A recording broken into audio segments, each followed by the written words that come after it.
Hi అండి, welcome to my channel పూర్ణిమ వినను 2020. ఇప్పుడు ఈ వీడియో వచ్చేసరికి స్వాములకి మా ఇంట్లో భిక్ష పెట్టుకుంటున్నాము. అంటే సాయంత్రం టైంలో టిఫిన్ని భిక్ష అంటారు. భజన అయితే చాలాసేపు చేశారు. ఒకసారి భజన చూసేయండి.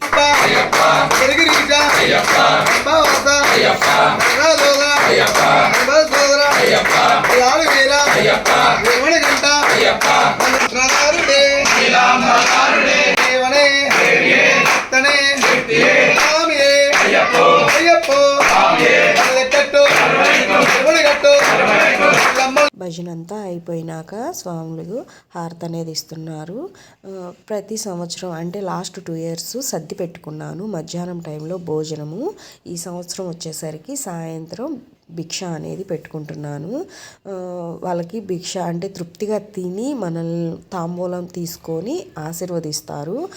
నాకైతే చాలా బాగా అనిపించింది. ఇలానే ప్రతి సంవత్సరం నాకున్నంతలో ఎంతో కొంతమంది స్వాములకి ఇలానే భిక్ష కానీ లేదంటే సద్ది కానీ పెట్టుకోవాలి అని ఆ దేవుణ్ణి అయితే కోరుకుంటున్నాను. మీకు కూడా మీకు తెలిసిన స్వాములు ఎవరన్నా మాల వేసుకొని ఉంటే ఒక పూట సద్ది కానీ భిక్ష కానీ పెట్టండి, చాలా మంచిది. నాకైతే ఈ వీడియో బాగా అనిపించింది. ఇంతే ఈ వీడియో. ఉంటా, మరి మళ్ళీ కలుద్దాం. Thank you for watching.